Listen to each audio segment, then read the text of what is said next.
ایسا وظیفہ جس سے حفاظت کے لیے فرشتے نازل ہوں۔ جو شخص روزانہ نماز مغرب کے بعد 10 مرتبہ ان کلمات کو پڑھے گا تو اللہ تعالی صبح تک اس کی حفاظت کے لیے فرشتے بھیجتا ہے جو شیطان سے اس کی حفاظت کرتے ہیں۔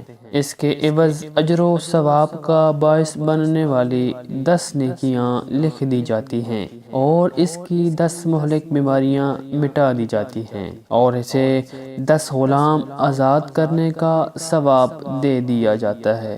وہ کلمات یہ ہیں: بسم اللہ الرحمن الرحیم، لا